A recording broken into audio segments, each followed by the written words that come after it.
Mke wangu. We ni Muislamu halali ama haramu? Unajua nimesikia ukipiga mshene huko nje. Bwana, huyo ni uongo. Hiyo ni uongo. Sana nijua vizuri huyo ni uongo. Kwa hiyo ni uongo. Unajua katika hii mwezi ya Ramadhani kuna mambo yenye wewe hufai kufanya. Ya najua baby, najua Ulisikiza mafundisho? Nilisikiza kwa TV. Ulisikia nini katika Quran?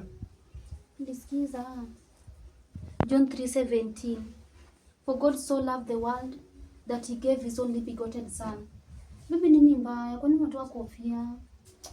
Wewe ni Muislamu wewe ni Muislamu kweli? Bibi, mimi ni Muislamu. Shida ni nini? Uko sure ni Muislamu? Mama wangu mimi ni Muislamu. Uko hapa tu juu ya chakula, hebu ishia. Na nilionywa tu na wana kijiji.